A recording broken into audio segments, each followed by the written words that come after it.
Gervonta Tank Davis. Let Shakur Stevenson. Devin Haney know y'all ain't built like that, bro.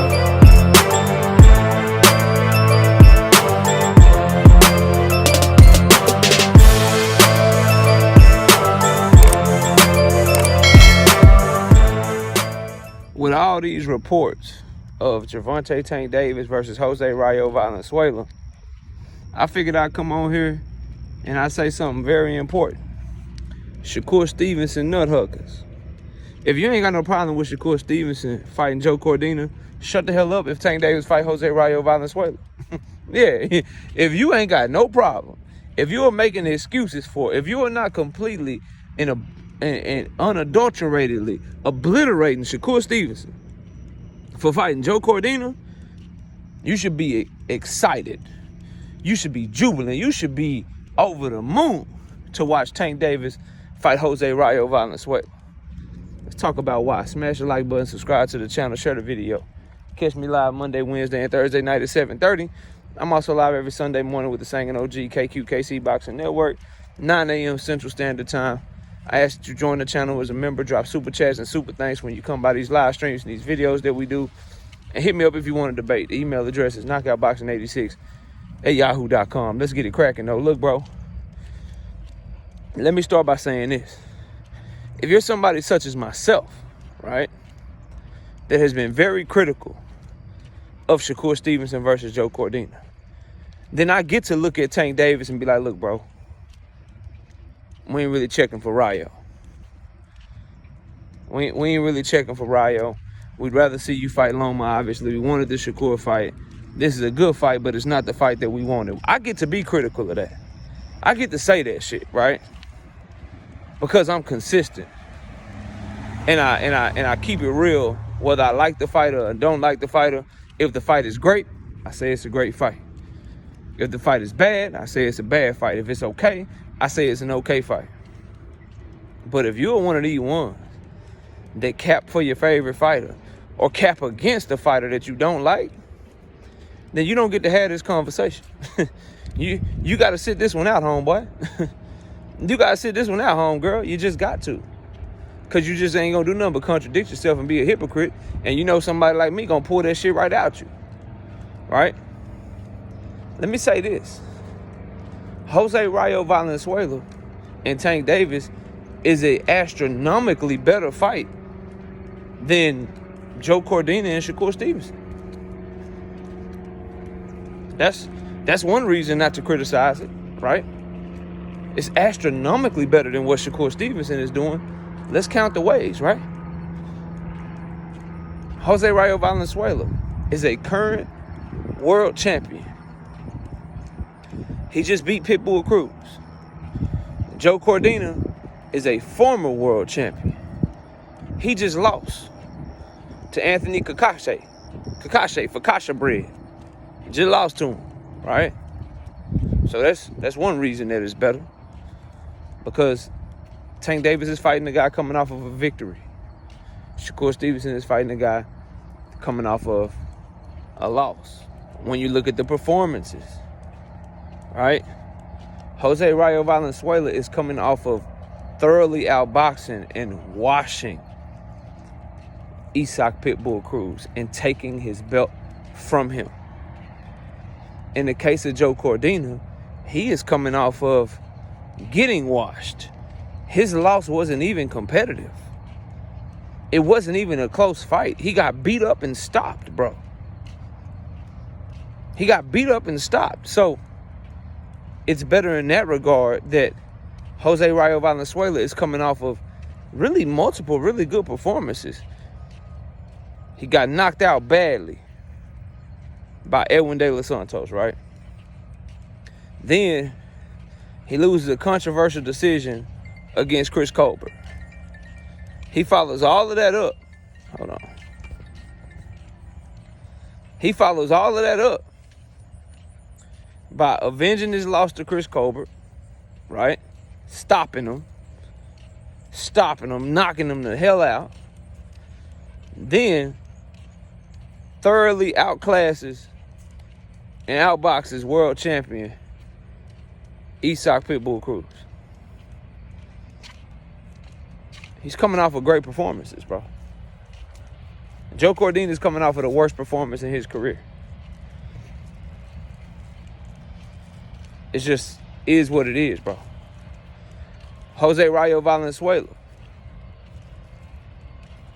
We don't know the weight class that Tank will be fighting him at if they fight. But if he fights him at 140, he be going to Rayo's weight class. Shakur Stevenson is pulling Joe Cordina up to his weight class. What I will say, though, is that since we don't know the fight is happening or not at the time of this video, if Tank Davis pulls Jose Rayo Valenzuela back to 135, then that's a knock against him and Shakur Stevenson. You see how you keep it real? Because pulling Rayo down does put the chances that Rayo could struggle making weight and make it a difficult weight cut for him. Because even though he only had one fight at 140, Rayo a big dude, 5'10", 70-inch arm reach. It's a big dude. I think he was going back and forth with Ryan Garcia, talking about how he basically weighs between 160 and 165. That 25, 30, 35-pound weight cut, that shit, not only is it tough, that shit dangerous. So I always say it's harder cutting weight than it is moving up in weight. That's just my personal opinion based on how the human body works. As a matter of fact, I don't really call it an opinion. I think that shit a stone cold hard fact. So we'll call that a wash, or we'll even edge that to Shakur Stevenson. So overall, bro, at the end of the day, we want Tank and Shakur to fight each other. If they not fighting each other, we want them giving us a good fight. We want them giving us a fight that we feel like shows us that they on the path to fight each other. And that's another notch in Tank Davis' belt. If we're keeping it 100, Tank is fighting yet another southpaw. Shakur Stevenson is a southpaw. How do you get ready for fighting southpaws? By fighting other southpaws. So you can get used to the distance. So you can get used to the angles. How do you fight other southpaws? By fighting people that might try to fight you similarly to the big-time southpaw that you want to fight eventually. And guess what? Frank Martin fought Tank Davis very similarly to how Shakur Stevenson is going to try to fight him. Now, I'm not saying Frank Martin is as good as Tank Davis, but what did Frank Martin try to do? Box on the outside, use lateral movement, look for counter opportunities, but really use lateral movement, move around the ring, and try to fight negative, as they would say, or fight in a manner that's not engaging to keep from getting into exchanges with Tank Davis. Shakur's going to fight him that way too. Right? What would be Rayo's best game plan against Tank Davis? The same thing Shakur Stevenson would need to try to do, right? Rayo would need to try to use his distance control, move around the ring, keep a stick out there, take advantage of Tank Davis's mistakes when Tank Davis is trying to come at him, and try to use his length and use his range to outbox Tank Davis and get to a decision and see if the scorecards go in his favor. He can't afford to exchange with Tank Davis. He can't be in the pocket or at mid-range trying to slip shots with Tank and looking for those types of opportunities, because Tank Davis is one of, if not the best in the game and shit like that.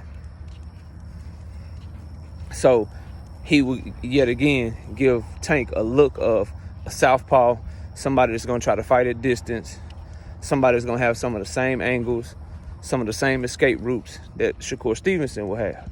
That's another reason why it's a good fight as we get closer and closer to Tank versus Shakur, if we end up getting that fight one day. At this point, what is Shakur doing to prepare himself to fight Gervonta Tank Davis, which leads me to Cordina. How does Cordina get you ready for Tank? How he gets you ready for Tank? He's an orthodox fighter. He doesn't have pop, really. He is coming off of getting knocked the fuck out. These are all things that we've never seen Tank Davis in a position. Y'all ever seen Tank Davis fight in an orthodox stance? I haven't. Y'all ever seen Tank Davis really hurting the ring? Having chin issues? I haven't. Joe Cordina is really a throwaway fight and serves no purpose to Shakur Stevenson's development as a fighter. Everything Tank Davis is doing is developing him. Hector Garcia, southpaw. Ryan Garcia, big-ass puncher. Frank Martin, southpaw. Tried to fight Loma, southpaw. Trying to fight, and now it's looking like he may be fighting Rayo, southpaw. Everything he's doing is building him to be prepared for guys like Lomachenko. Be prepared for guys like Shakur Stevenson. Lomachenko making the decision to not stay active at his age, he's letting rust creep in. He's not getting himself ready for a big fight. He's hindering his opportunity and hindering his chances at becoming, or being able to, I should say, have a shot to win big fights. Shakur Stevenson, Edwin De Los Santos, yeah, that gets you ready. But I guess that was too scary for him. Or it was too close of a call and made him too uncomfortable. So what does he do? He goes to Artem, orthodox fighter. Not much pop. Don't fight anywhere near what he would need to fight at to give Shakur a good look at what it would be like to be in the ring with Tank Davis. Then he leaves Artem and goes directly into Joe Cordina. These fights that he's taking, bro, they're not getting them ready. So overall, do I want to see Tank Davis versus Jose Rayo Valenzuela? Not really, but it's a good fight. It's a good fight considering the circumstances, and it's much better than what Tank Davis's contemporaries in his division is doing. Lomachenko, not fighting at all. He ducked Tank Davis. Shakur Stevenson, fighting Joe Cordina, coming off of a knockout loss. And there's no preparation for a big fight in the future by fighting Joe Cordina. Hell, Joe Cordina don't even get you ready for Zepeda. Meanwhile, Tank Davis continues to take on good fights and develop in the ring, getting him ready for bigger fights in the future. Y'all let me know what y'all think. I'll see y'all soon. Gervonta Tank Davis. Let Shakur Stevenson. Devin Haney know y'all ain't built like that, bro.